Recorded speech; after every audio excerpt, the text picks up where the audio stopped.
Tu sais, aujourd'hui, tout le monde a peur. Tout le monde a peur de se faire canceller, de se faire blâmer pour quelque chose. Donc, c'est pas pour rien que la politique est drabe. C'est pas pour rien qu'on se ramasse avec des politiciens qui sont ordinaires.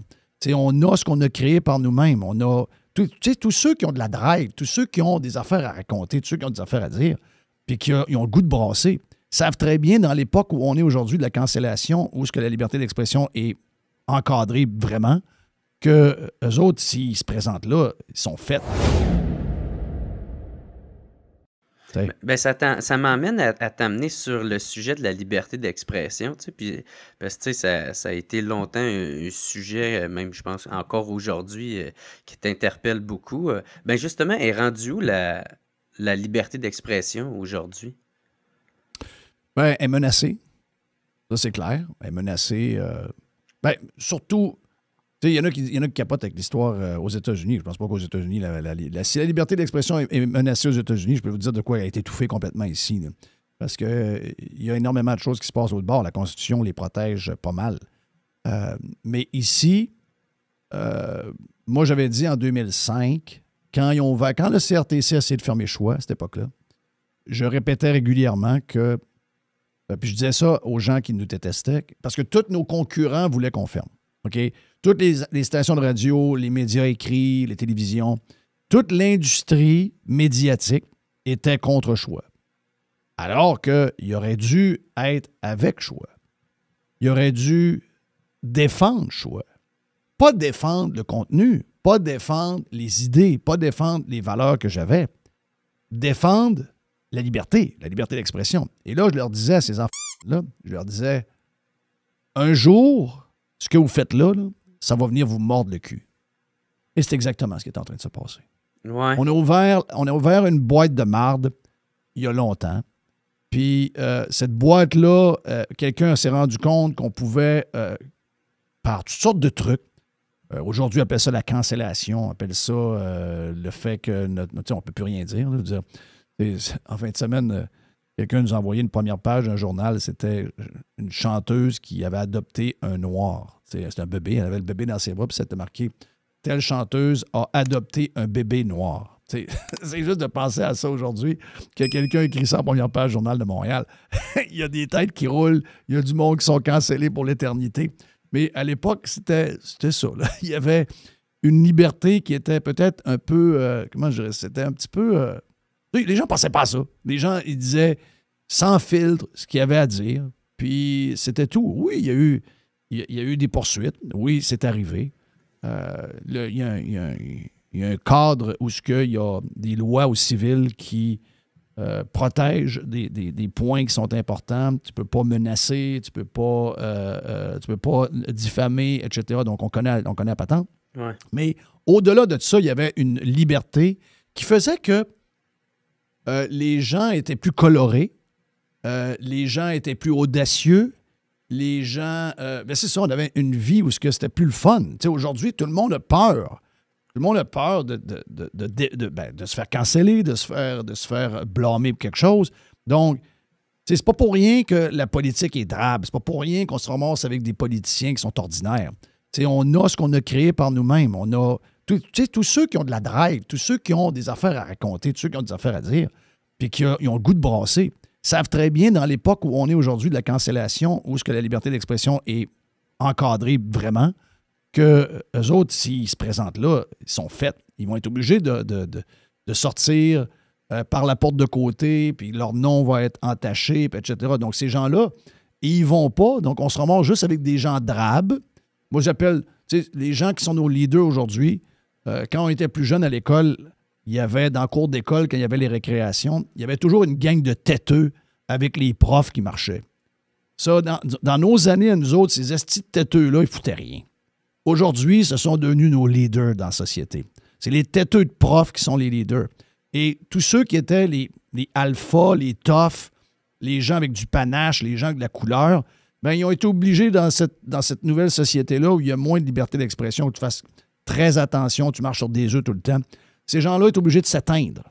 Ils ont été obligés de s'éteindre, puis on a laissé cette gang-là cette gang de têteux-là, c'est la revanche des nerds, d'une certaine manière. Donc, c'est eux autres qui contrôlent la patente. Puis ça donne ce que ça donne là. Ça manque un peu de vigueur. Fait que, dans le fond, par souci de se faire crucifier sur la place publique, beaucoup appliquent l'autocensure, puis deviennent beige volontairement, parce qu'ils ont peur de dépasser la ligne, même c'est ça, ils ont peur de la dépasser, la ligne. Là, c'est ça. Fait que, quitte à donner des shows, c'est ça, qui a pas vraiment un débat d'idées sur le plan très large, mais que ça se limite à... On dépasse le moins possible les limites possibles. T'sais. Exact. C'est exactement ça. Donc, c'est plate. Moi, j'aimerais ça que... peu importe vos idées, peu importe... moi, je défends toujours... J'ai défendu beaucoup de monde qui ont voulu me canceller. Mais pour moi, c'est le combat des combats. Je veux dire, moi, je regarde pas... Quand je défends quelqu'un qui est dans le trouble... je vais aller jusqu'au bout de la patente. Guillaume le Métivier, je veux qu'il dise ce qu'il a envie de dire. Je veux encore lire ce qu'il pense, quel vaccin il va prendre ou lequel il n'a pas pris. Je veux encore lire. Il peut-tu le dire? Puis, si la majorité n'est pas d'accord avec lui, so what? C'est pas grave. On a toujours eu besoin de notre société d'avoir des gens qui étaient différents. Premièrement, ça fait du bien. On ne veut pas être tous pareils. Puis deuxièmement, ça se peut que sur le moment, tu ne comprends pas ce qu'il dit, mais dans 1 an, 2 ans, il arrive de quoi? Puis tu dis, OK, je viens d'allumer sur quelque chose. Ouais, c'est ça. Exact. Donc, on a besoin de les entendre. On a besoin d'entendre tout ce monde-là. Et tout le monde, même les gens des fois qui nous froissent, des gens qui... moi, j'ai besoin de savoir qui sont les... Tu sais, la liberté d'expression nous permet de voir qui sont les gens qui ont des bonnes idées, oui, ou des idées qui sont différentes, oui. Mais on a aussi besoin de voir c'est qui le malade dans la gang. C'est qui est pas pire équilibré. C'est qui? Hey, lui, une chance de la liberté d'expression. Je viens de voir que c'est un simonac de cave, ça.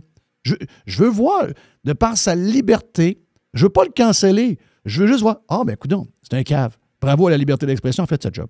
On vient de voir qu'on a un cave parmi les autres. Donc, mais là, aujourd'hui, on ne sait plus qui est cave. Parce que il dit tellement rien qu'on a l'impression qu'il est correct. Mais il est cave. Il est toujours le même cave. Mais on n'est pas capable de le voir.